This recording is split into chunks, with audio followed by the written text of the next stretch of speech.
So, good evening, everybody. Good evening. Can you hear? How's that? Better? All right. You can't hear me? All right. Now, can everybody hear me? Good. Okay. My name's Ann Kennedy, and I'm a member of the board of Tales of Cape Cod. I'd like to welcome you all tonight. I'm glad the weather cooled off. That's nice. But before we get started, there's a few little housekeeping items I'd like to bring up. So first, I want to remind you to pick up a program in the back of the room if you haven't gotten one already. We have hand sanitizers at the back when you come in, and we have hand sanitizers in the reception room. We do have a dessert reception after the talk, and it would be a real big mistake if you missed it, because they're homemade by Jude, and they are, a lot of people come to these programs just for the desserts. So, no offense. No.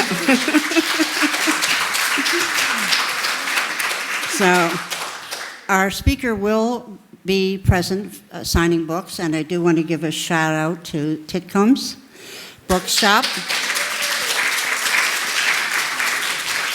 They're located on 6A. If you haven't been to their shop, that's a treat, and you really should go there. It's excellent titles. They have paperbacks. They have toys. They have gifts. It's just wonderful. They also have a books signing series and talks themselves, so it's really good, and they've been very helpful promoting our programs. So I would like to also point out that our board member, Greg Masterson, has compiled a guide to the mural that is in our reception room. And I would like you to take a moment to look at the mural and identify maybe your house is on that mural. But it's very interesting, and he's compiled a history book that's in the reception room for you to look at that talks about the different houses along the route, and will feature their history and some of the more recent pictures of the same site. Also, we have a nice little historic marker out in front of the building, which is new this year. So that was put together by Phineas Fisk, who is another board member, and that tells a little bit of the history of the courthouse. So next week we will host Joe Diggs. So old-timers like me will remember the iconic Joe's Villa in Osterville. I don't know about you, but that was taboo for me. I wasn't allowed to go there, so I used to have to sneak. But Joe is also an artist. You may have noticed the mural on the side of the barn on 6A, a little bit catty corner to this building. That's a barn owned by David and Diane Munsell, and Joe Diggs did the mural of James Baldwin on the side of that building. So he will be our speaker next week. So I understand, I have never heard him speak, but I understand he's fun and a dynamic speaker, so I recommend his presentation. This evening, we are very privileged to have George Mason University Professor of Religious Studies and award-winning author John Turner. Professor Turner will discuss his book, They Knew They Were Pilgrims. The Pilgrims are portrayed in extremes very often. As rigid and tyrannical religious zealots, as brave conquerors of a new world, and hostile land, or benevolent partners with the native peoples. These are probably all true or not true at all. So Mr. Turner will move beyond the familiar narratives and give us a fresh and different perspective. I'm very pleased to introduce John Turner.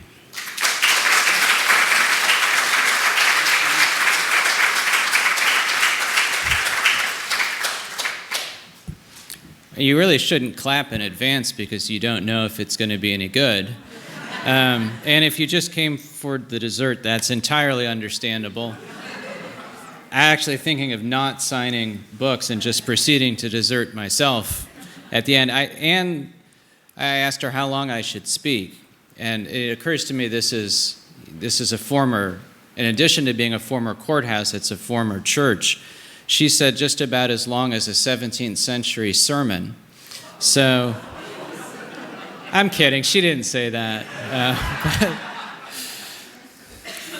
What I'd like to do this evening is start with two stories, the second of which, at least tangentially, involves Barnstable. And they're stories that, I think most people who know something about the Pilgrim and Plymouth story probably aren't familiar with. There are so many famous Plymouth Colony names, Bradford, Alden, Standish, Church, Hinckley. The stories that I want to start with tonight involve people with much less famous names. And actually, in one instance, we know only a first name, and in the other instance, no name at all. The first story. In June of 1675, English soldiers and townspeople huddled in the home of the Reverend John Miles in Swansea, New Plymouth. Back in the 1650s, Miles had formed a network of Baptist churches and lay groups in southern Wales. When he did so, he celebrated that he could preach his version of Protestant Christianity without fear of persecution. He rejoiced that, these are his words, since the enjoyment of our precious liberty to hold forth the word of God to poor straying souls, many thousands are come to the profession of the gospel. Note his language, precious liberty. After the restoration of the English monarchy in 1660, Miles no longer had that liberty, and he very wisely moved to New England, first to the Bay Colony, then to the Plymouth Colony town of Rehoboth. And it seems appropriate, I think, to begin with a Baptist minister, since this used to be a Baptist church. Miles was a powerful preacher, but not everyone was glad he had come to Rehoboth. Thomas Prince, the colony's governor at the time, soon complained about a majority vote gathered together by some discontents in a promiscuous assembly of servants who had chosen Miles as the town's next minister. Promiscuous, by the way, in this case, just meant that there were men and women there, not necessarily acting promiscuously as we would understand it. Actually, voting on a new minister is not a particularly promiscuous activity most of the time. In any event, Governor Prince and Reverend Miles worked out a compromise. Miles and his fellow opponents of infant baptism would leave Rehoboth and establish a new town, which became Swansea. The new settlements they established further encroached on native lands and were not far from Mount Hope, where the Poconokeets and their sachem Metacom, or Philip, lived. So that's the backstory. And now fast forward about a decade. The skirmishes that became King Philip's War began near John Miles's house. On June 23, 1675, a young settler shot and killed a native man near the settlement. The next day, 6 English settlers were killed in retaliation. And then that night, natives attacked Miles's house, which townspeople and soldiers were using as a garrison. Several men were shot. One of those was Alexander Kennedy, who happens to be one of Anne's ancestors, and I wanted to work him in. He was shot in the shoulder, but don't worry, he survived, which is why you're here. Plymouth Captain James Cudworth reported that for one wounded man, there was no hope of life. He identified the victim only as Mr. Miles, his Negro. Thus, one of the very first English casualties in this war was an enslaved African. He's identified not by his name, but as John Miles's property, Mr. Miles, his Negro. The case of John Miles points to some paradoxes about liberty in 17th century New England. In most respects, John Miles and Plymouth Colony's other religious leaders articulated very similar versions of Christian liberty. They just differed on the matter of infant baptism, which mattered a lot to both sides. And did the people of a town have the liberty to select a Baptist as their minister? But while they disagreed about infant baptism, no one took issue with the fact that John Miles held other human beings in bondage. Miles was one of Plymouth Colony's foremost slaveholders. According to probate documents, he owned at least 5 African slaves at the time of his 1683 death. They were listed right after his pigs and cattle and were his most valuable single possession. In these probate documents, we get some names. Peter, his wife Mary, and their 2 children, and a man named Adam. They were valued at a collective 72 pounds. Miles's will dictated that Peter, Mary, and one of their children be sold to pay the debts of his estate. And then he bequeathed to his grandson Samuel a negress forever. So that's one starting point. A war between English settlers and natives led, among many other things, to the death of an African slave. My second story I really only have in skeletal form. Her name was Maria. She spent a brief part of her adult life in Barnstable. I don't know where she was born, perhaps in the Caribbean, perhaps in Boston, perhaps elsewhere. As of 1673, Maria was the property of a woman named Margaret Cock, the wife of a Boston mariner. That year, Margaret Cock sold Maria to Walter Briggs of Scituate for 14 pounds and 10 shillings. She was probably quite young at the time, as a document several years later identifies her as a little Negro girl. The deed of sale clarified that Maria would serve Briggs and his heirs during her natural life. As it turned out, Maria was owned by 5 different members of the Briggs family over the next 20 years. First Walter Briggs, then his widow Frances, then their son John, then his widow Deborah. Then in early 1689, Deborah Briggs's will bequeathed Maria, identified then as a Negro girl, servant, for term of life, to Cornelius Briggs of Barnstable. Now, I'm working hard to work Barnstable in here. Cornelius Briggs didn't spend very much of his adult life in Barnstable. A few years earlier, he had married a Barnstable woman named Mehitabel Allen, one of those solid but obscure Old Testament names favored by New Englanders back then. The couple apparently lived for a while in Barnstable before he moved them back to Scituate. A few years later, Cornelius Briggs died. His will declared that his Negro servant woman named Maria shall, 13 years after date, be set free and at liberty to be at her own disposing. By this point, Maria was probably around 25 or 30 years of age.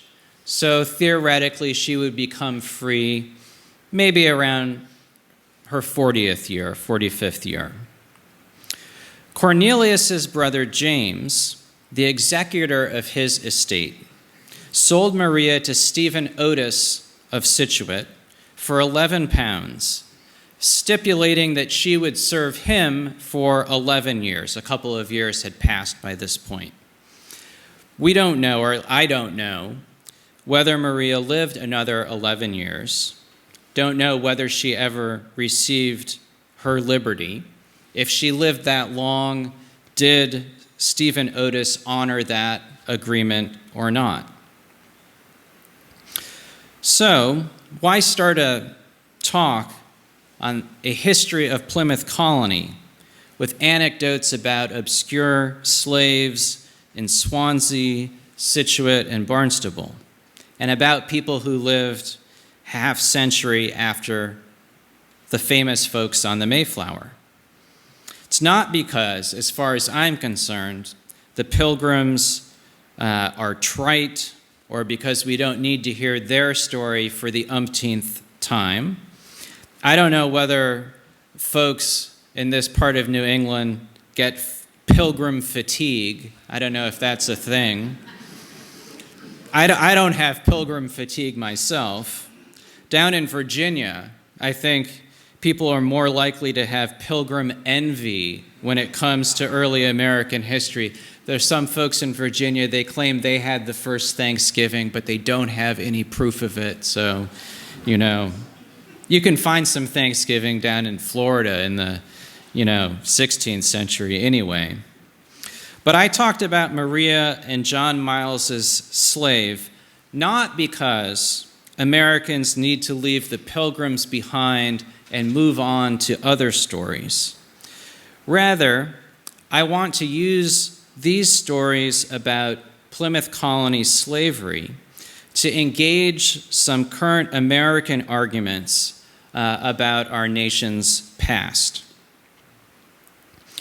I don't know whether Americans are more contentious than other peoples, but we seem like a very contentious people. We argue about important things like vaccines and masks. We argue about chicken sandwiches. There are big arguments about that down in Northern Virginia, which place has the best chicken sandwich. Apparently, we're entirely polarized on nearly everything, though if you took the time to look at newspapers from the 1800s, you would realize that this is hardly unprecedented. And we argue about history. In fact, it seems that we can't even agree when America began. When and where and how does the story of the United States begin? There are some obvious possibilities, such as 1776 in Philadelphia, or 11 years later in 1787, or the ratification of the Constitution a couple of years later. Recently, though, there's been a lot of sound and fury surrounding the dates 1619 and 1620. The 1619 Project of the New York Times contends that African slavery is the country's original sin, but it is more than that. It is the country's very origin. Some school districts are using the 1619 Project to encourage students to grapple with the centrality of slavery and racism over the breadth of U.S. history. There's also been a great deal of pushback against the 1619 Project, some from eminent historians, others from politicians such as Donald Trump, John Cotton, and others. The Florida Department of Education recently banned the use of the 1619 Project in the classroom. Our former president even established a 1776 commission in response to the 1619 project. But what has also caught my attention are attempts to revive the importance of 1620, the Mayflower crossing, and the establishment of Plymouth Colony. The National Association of Scholars and the media outlet The Federalist both established 1620 projects, setting up a clash sort of between Jamestown, slavery, and 1619 on the one hand, and Plymouth, liberty, and 1620 on the other. Whew, that was a lot of dates. Everybody always says you shouldn't make history all about dates, but not everybody listens. Now, there are some real issues about how students of different ages should learn about and engage the American past. But maybe starting with something small, what I want to do tonight is emphasize that 1619 versus 1620 poses a very misleading and unnecessary choice. For starters, 1619 marks the advent in Virginia of both African slavery and representative democracy. 1619 is the year that the first shipload of African slaves reached Virginia.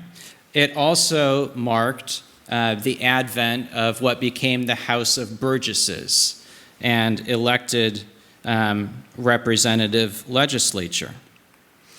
As a great historian named Edmund Morgan argued a number of decades ago, American slavery and American freedom developed in tandem alongside each other. The same was true in tiny Plymouth Colony. The colony established by the Mayflower passengers remains important for understanding the development of liberty in America. But the Pilgrim Colony and its English settlers also participated in the enslavement and exchange of human beings, both native and African. In fact, it's impossible to understand English ideas about liberty without reckoning with liberty's stark opposite. The subjects very much go together, and we're best off examining them as two parts of the same story. So, first some thoughts about liberty in Plymouth Colony, and then about slavery and how those two subjects fit together. For most Mayflower passengers, liberty first and foremost meant Christian liberty. And I kind of feel like I'm in a pulpit, so I should have a biblical quotation. So here it goes. "Stand fast, therefore, in the liberty wherewith Christ hath made us free," wrote the Apostle Paul, "and be not entangled again with the yoke of bondage. Stand fast, therefore, in the liberty." For most English Protestants, the yoke of bondage was Catholicism and anything that threatened the Protestant watchword of salvation through faith. But the majority of Mayflower passengers weren't typical English Protestants.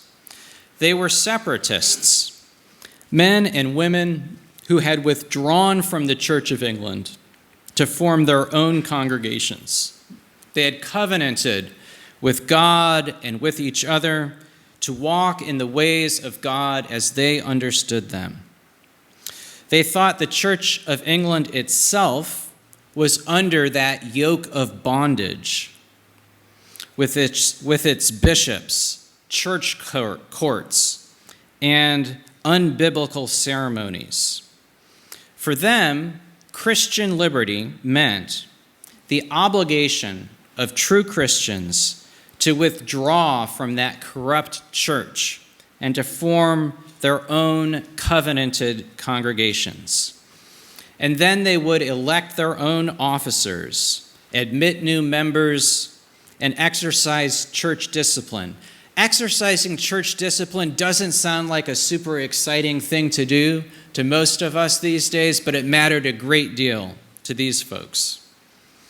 John Robinson, minister to many of the Mayflower passengers in the Dutch city of Leiden, conceded that his congregation's government was, after a sort, popular and democratic. And that was a concession of his to use that word, because democracy was sort of a dirty word in the early 1600s. Now, it's worth noting that nobody else in England liked separatists. There's a line in Shakespeare's Twelfth Night about how being a separatist is just as bad as being a politician. Those are two just awful things, be a politician or a separatist. The basic idea of Christian liberty was important to really all other English Protestants as well. But separatists had their own flavor of Christian liberty, one that demanded the immediate self-determination of lay people. John Lothrop and the other early settlers of Barnstable had very similar views. They also came out of that separatist tradition. There was a basic congruence between the separatist vision of Christian liberty and the agreement signed aboard the Mayflower, which eventually became known as the Mayflower Compact. The authors of that agreement referred to it as a covenant that created a body politic. One covenant fashioned a congregation of the body of Christ, the other a body politic. The Mayflower Compact was a makeshift agreement, necessary in part because the ship had missed its intended destination and because the passengers had no patent to establish a colony and government in New England. There was a brewing mutiny and the risk that some of the passengers might simply go their own way, leading to the colony's collapse. The compact is very terse and mostly boilerplate, both in its expression of loyalty to King James and in its talk about the glory of God. In the 19th century, and in some quarters down to the present, straight lines have been drawn from the cabin of the Mayflower to the Constitutional Convention. And that's mostly fantasy, I think. The framers of the U.S. Constitution took their cues from people like John Locke, not from, separatist pilgrims. Because past Americans sometimes exaggerated its importance, I think it's easy to overlook the compact's significance. It articulates a basic principle that still resonates with Americans today, or at least should resonate with them. And that principle is clear and important. The compact affirmed that those who belonged to the body politic held the authority to enact, constitute, and frame just and equal laws, ordinances, acts, constitutions, and offices. In other words, the legitimacy of laws and offices rested on the consent of the people. Church members could choose their own religious officers. They could choose their own minister. Male members of the body politic, well, all of the members were male, members of the body politic could choose their own magistrates and laws. 16 years later, Plymouth Colony's political leaders read the compact aloud when they assembled to revise the colony's laws. They affirmed that laws and taxes could only be imposed on them by consent, according to the free liberties of the state and kingdom of England. There's a long tradition of consent in English thought going all the way back to Magna Carta. But there was something really unusual in Plymouth. The body politic established on the Mayflower was really shockingly, stunningly broad by 17th century standards. Nearly all of the adult male passengers signed it, in some cases servants alongside their masters. And maybe some of them were forced to sign it or coerced to sign it. That's possible. We don't really know. But there were blunter ways of tamping down mutinies than by giving unruly men the right to vote. And nevertheless, that's the way the Pilgrims chose to go about it. And in a visible demonstration of the compact's principle, right after signing it, the members of the body politic selected a governor for the next year. And they held annual elections for the next 70 years, with a few exceptions during times of crisis. By way of contrast, the first representative assembly in Virginia did meet in 1619, but company leaders back in London still appointed a governor and a council. From the start, the Plymouth Colony votes that mattered were cast in person, not on the other side of the ocean. So there are two important ideas about liberty in Plymouth Colony. That ideal of Christian liberty, and then that ideal of political liberty enshrined in the compact. The fuller story of liberty, both sorts in Plymouth Colony, is a more complex and long story. Baptists, Quakers, Presbyterians, others brought their own understandings of Christian liberty to the colony, and the principles of the Mayflower Compact were contested as well. In the closing years of the colony, there was a widespread tax revolt that extended from the Cape to the western townships. It stemmed from the fact that courts were imposing taxes on individuals without their consent.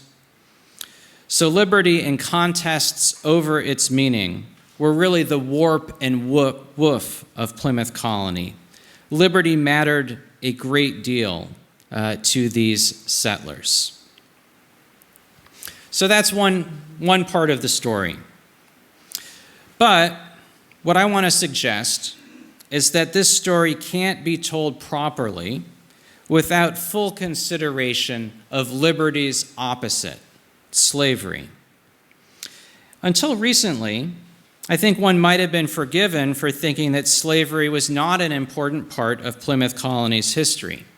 There's an English official named Edward Randolph who was particularly loathed by folks in the Bay Colony because he loathed them as well. He visited Plymouth in 1676, and he reported back that there were no slaves in the colony, only hired servants. Many historians actually have echoed that view. John Demos, who wrote a marvelous portrait of family life in Plymouth a number of decades ago, observed that Negro and Indian servants were very uncommon until after the Old Colony period.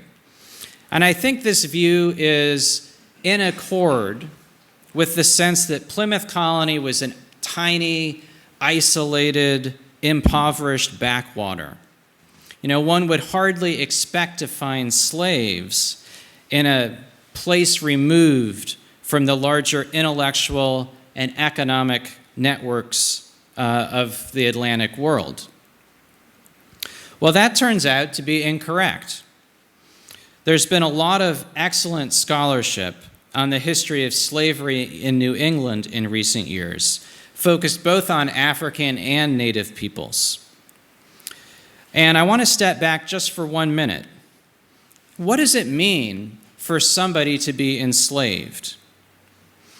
That's not necessarily a simple question to answer. There's a historian named Andre Resendez who argues or suggests that enslavement generally involves forced removal of the victims from one place to another, an inability to leave the workforce, violence or the threat of violence to compel work, and nominal or no pay. I think Americans are generally used to thinking of slavery only as a lifelong, inheritable condition, because that's what it meant for most African slaves. But that's really too narrow of a point of view or of a definition.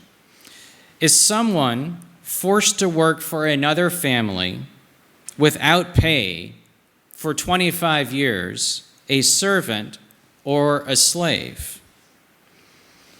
In the 17th century, English sources would have referred to that individual as a servant. I'm not sure that's the best term. What about someone sentenced to lifelong servitude for stealing a horse?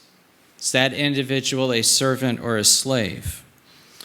In early New England, there are many examples of peoples who would fit a more expanded definition of slavery. The English servants who were taken to the Marymount outpost on the rim of Massachusetts Bay in 1624. An Irish man killed during King Philip's War who was part of an English settler's estate. Perhaps even an English settler sentenced to servitude because of vagrancy, indolence, and Sabbath breaking. These individuals certainly weren't free laborers. But most individuals from Plymouth Colony, whom we would regard as slaves, were native or African. Native slavery, in fact, played a very critical role in the colony's founding. In the decades prior to the Mayflower, a number of English ship captains had kidnapped natives along the New England coast, often taking them to England to groom as guides and interpreters. In 1614, one of those ship captains seized 27 natives, 20 from Patuxet, the future site of the Plymouth settlement, and 7 from among the Nausettes on the Cape. African slavery is certainly not the only American original sin. That ship captain sold them for slaves for 20 pounds each in Spain. In all likelihood, most died during the crossing or soon afterwards. Catholic priests apparently rescued some. One of them, Tisquantum or Squanto, somehow made his way to England and then secured passage home. Squanto, a former slave, was invaluable to the Pilgrims until his late 1622 death. Relations between the Pilgrims and native communities were from the start far more rocky than the American Thanksgiving myth suggests. In 1623, the Pilgrims launched a preemptive strike against natives on Massachusetts Bay, treacherously murdering several and bringing the head of one enemy back to Plymouth. As far as we know, at least during the early years, the Pilgrims did not consider taking natives captive and enslaving them. I don't think they would have wanted any substantial number of natives living and working in their settlements. They preferred to, keep them at a safer distance. But the enslavement of captives was a well-established biblical and legal principle. He that was taken in battle reasoned that English philosopher Edmund Coke should remain bond to his taker forever. Generally, this principle wasn't applied in wars among European peoples, but New England settlers put it into practice beginning with the Pequot War of the 1630s. Some Pequot War captives ended up in Plymouth Colony. In 1648, former Mayflower passenger Susanna Winslow sold a native boy named Hope to a ship captain bound for Barbados. Hope was likely a Pequot captive. He worked alongside a number of English servants on the Winslows' extensive estate in Marshfield. When Susanna Winslow sold Hope, the bill of sale specified a 10-year period of service. But it's fair to say that in their disposal of him to the Caribbean, the Winslows treated Hope like a slave, not like an English servant. Unless one of their English servants had committed a serious crime, it would have been unthinkable for the Winslows to sell his labor to a Barbadian planter. Yet they sold Hope, who almost certainly never became free. As English settlements expanded, Indians and English more frequently lived in relative proximity, and settlers became more eager to exploit an inexpensive source of labor. As traditional means of subsistence disappeared, more native men, women, and children worked in English households. And those arrangements were not always voluntary. Plymouth's General Court passed a law that Indians, especially young men, as run in debt to any English, shall be made to work it out at reasonable rates. That's like a sloppy law, you know. Indians, especially young men, as run in debt to any English. I mean, you know, maybe if they're not terribly vigorous laborers, you wouldn't want to make them work it out at reasonable rates, but if they're young men, it'd be a good idea. Even harsher punishments were a possibility. In 1674, Plymouth's magistrates sentenced a native man named Hoken to be sold or sent to Barbados. Hoken had been jailed for theft. He escaped and stole a horse, but was eventually found and sold into slavery. For the development of native slavery in Plymouth Colony, King Philip's War really was the great turning point in the mid-1670s. The seizure and sale of captives cleared lands of native inhabitants, raised funds for colonial governments, and gave English households a cheap source of labor. These developments have been well documented by many historians, but it remains stunning to me that hundreds of natives were exported from Plymouth Colony during the war to places as far away as Tangiers and possibly Madagascar. Hundreds more remained in the colony, but were reduced to various terms of servitude. Before undertaking the research for this book, I knew about the enslavement of natives in the wake of that war. But I was surprised at the sheer commonness, ubiquity of native servitude in the closing years of the Plymouth Colony period. Were these individuals servants or slaves? Again, English records almost unfailingly refer to them as servants. And a hodgepodge of colonial statutes, indentures, and bills of sale created a lot of ambiguity.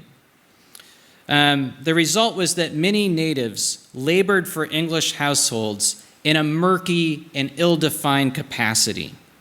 But whether their masters called them servants or slaves, they were in bondage. They lived under a yoke of bondage. One of the most prominent native leaders in the colony during its later decades was a woman named Awashanks, who led a community at Sakonnet, present-day Little Compton, Rhode Island. she managed to hold her community, her people, together through King Philip's War. During those years, they lost all of their land, but the community nevertheless survived. In the process, though, Awashong's son, named Peter, lost his freedom. He became indentured, or possibly enslaved.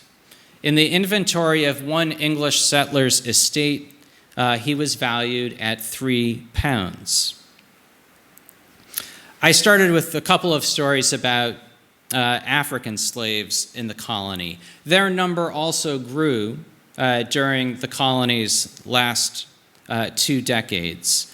John Miles, the Baptist minister with which I began, he was unusual in owning at least 5 slaves. And in total, only a small percentage of English families owned African slaves, who were far more expensive than native forms of labor.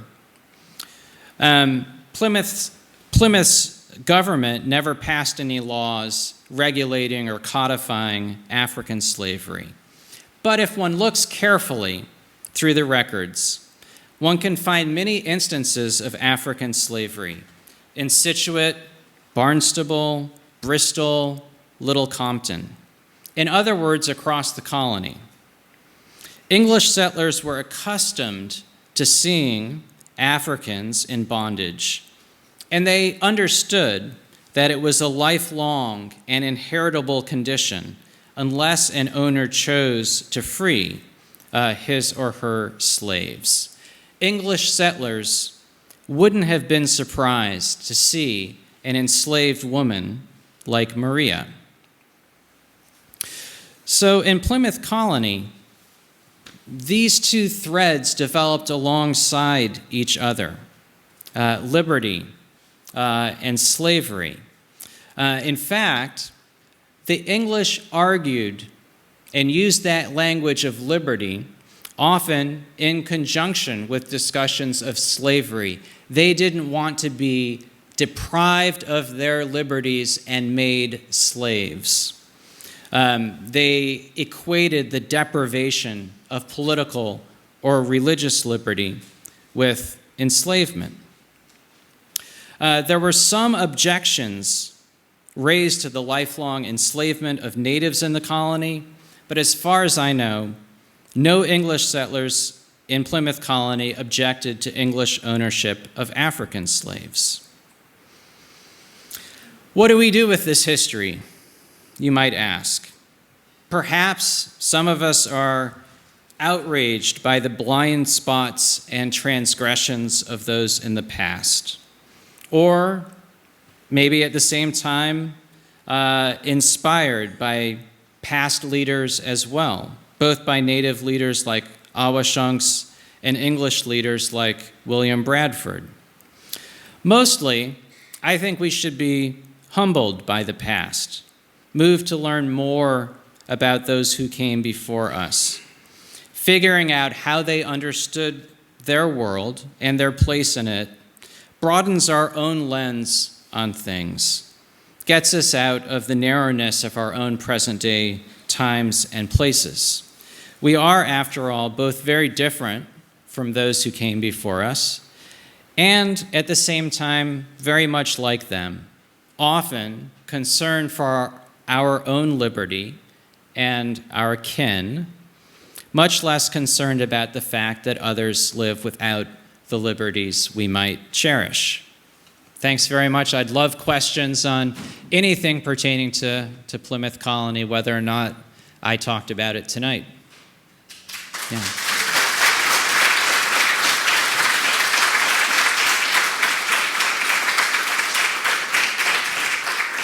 Yes, please go ahead. You mentioned the termination of the Plymouth Colony. What event caused that? Or what were the circumstances of your definition of the end of the Plymouth Colony? Sure.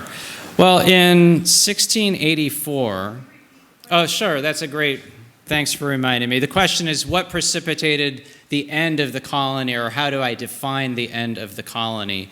So in 1684, I'm pretty sure I have the year right, the Crown nullified the charter of the Massachusetts Bay Colony, and at that time decided to essentially create a larger dominion of New England. And they sent a very much disliked governor to Boston, and in conjunction with a revolution back in England, there was a bit of an uprising there. Plymouth Colony never had its own charter, though since the Crown could nullify them, they were only so worthwhile anyway. But there was, uncertainty at that point about whether Plymouth Colony would continue to govern itself or whether it would be affixed to Massachusetts Bay. And in my opinion, Plymouth folks simply didn't pay sufficient bribes to the right English officials. And so that's what ended up happening. The Crown created a somewhat larger province of Massachusetts Bay, and Plymouth's counties, 3 counties at the time, became attached to Massachusetts Bay. There were plenty of people in Plymouth. I think then Governor Thomas Hinckley was one of them, who didn't think that was a terrible outcome. Sort of the Bay Colony Puritans and the Plymouth Colony Puritans weren't too different.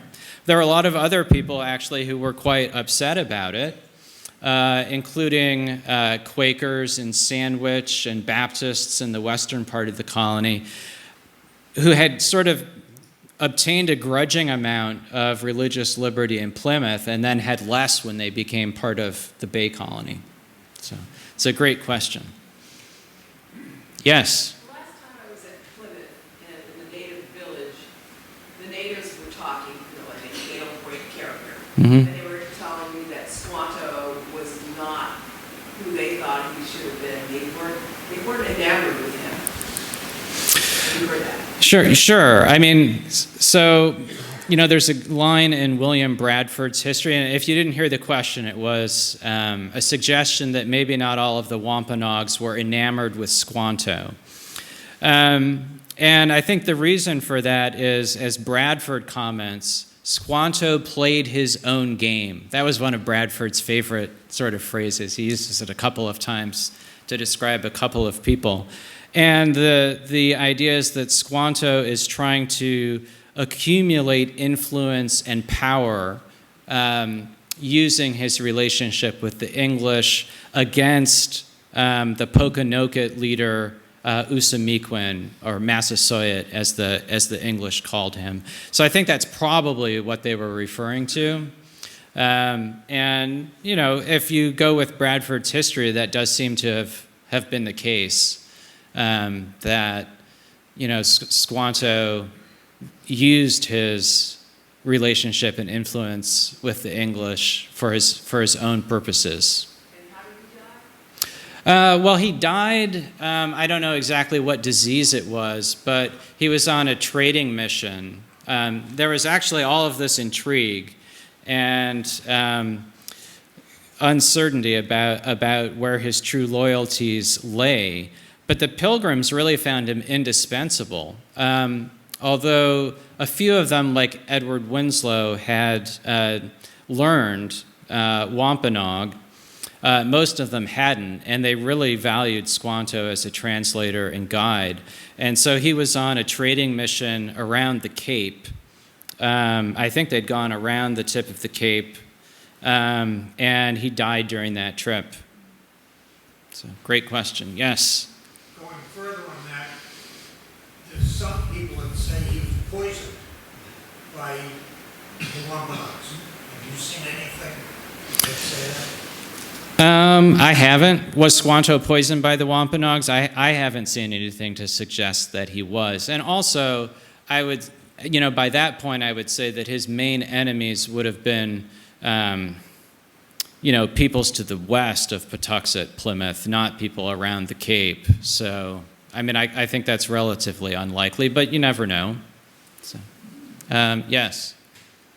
Two questions. One of which is that, did you say something about how much there was slave trading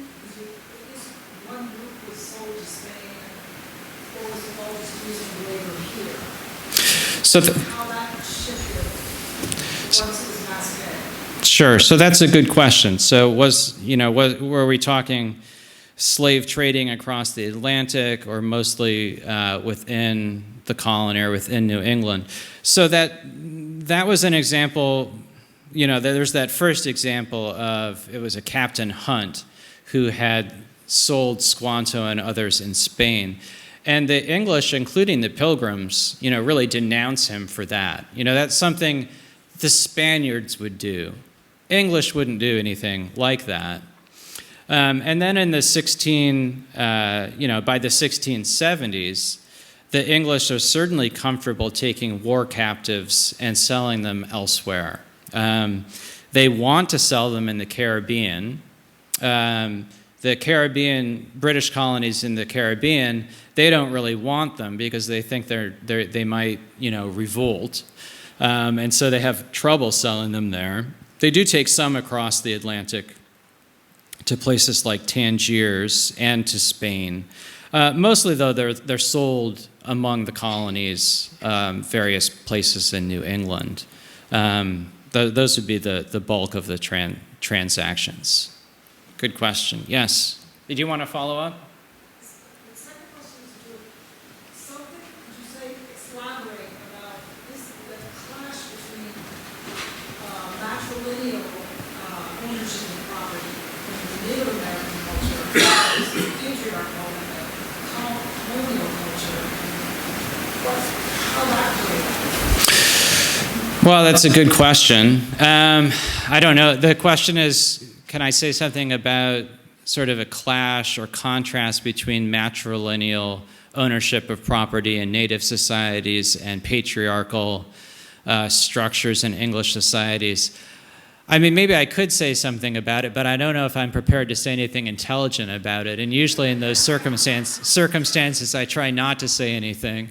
I would say, though, you can find many instances, despite the obviously patriarchal nature of English societies at the time, of women also owning and disposing of property, including married women. So, Susanna Winslow, her husband Edward is in London at the time. Well, she's managing the estate. She's selling a native laborer to Barbados.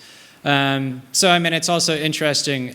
I would say, one thing I would say is, one shouldn't presume that English women in the 17th century don't have opportunities to exercise a certain amount of economic agency. So, yes? Why do you think African slaves were valued more than indigenous people, or Native Americans? So that's a great question. So in the wake of King Philip's War, the question is, why are African slaves valued more? Why are they priced higher than native slaves? I would say relative scarcity at the time. But it's more than that. So in the immediate aftermath of the war, one could purchase a native slave for 2 or 3 pounds. At the same time, it would cost around 20 pounds, 15 pounds, maybe to purchase a young adult African slave. I think one reason, in addition to scarcity, is the fact that it was clear. It wasn't legally codified, but it was clear that one could hold that individual for life. And if that individual was a woman, one could also hold that woman's children as property. Because native slavery was more contested, I think it was much less clear. There were some English masters who claimed the children of native slaves, but it was contested and sometimes they lost in court. There was also great concern that native slaves would run away, and if they did, it was much harder to get them back. So I think that also played into the difference in relative costs as well. It's a great question. Do I have time for one or two more? Yes, one more, but I would like to suggest that Mr. Turner will be here signing books, and so you probably could engage him in a conversation while he's doing that. Okay. But I got permission for one more, though. yeah. So, okay, good. Okay, go ahead, please. I think you had a question. I think that perhaps the Pilgrims didn't control the value of the Negro slaves, the black slaves, because they were used as slaves in other countries, so that the other countries set the value. I'd like to ask a question concerning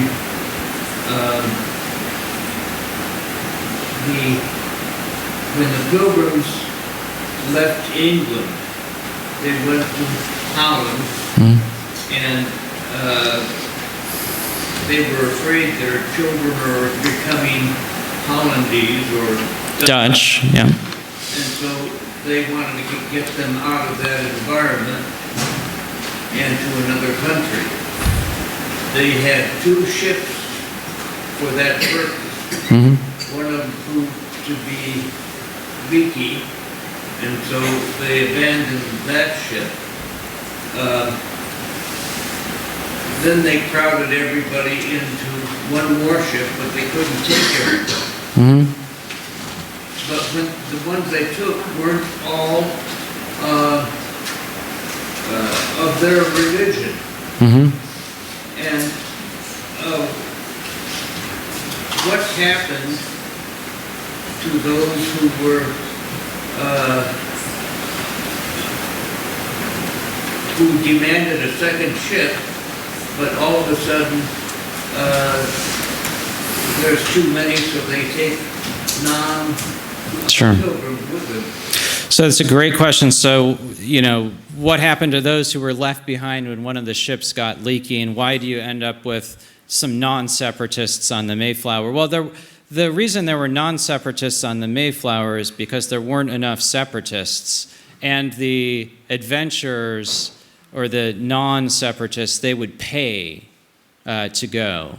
And so it was economically beneficial. Some of those who were left behind really thought they'd dodged a bullet because there was a lot of fear about going as well. Some of them came later, maybe most prominently Robert Cushman came briefly the next year. And he clearly, I think also lost some courage before the Mayflower sailed and chose not to go for that reason. There's sort of a trickle of other people from Leyden who come really over the next 10 years to Plymouth. There's some members of the congregation who come as late as around 1630. So those who didn't have means to come initially, if they were determined, they came later. And yes, it was a point of conflict that there were also non-separatists who were part of the voyage. I'd be happy to answer more questions over dessert or books. Thanks for your attention and good questions.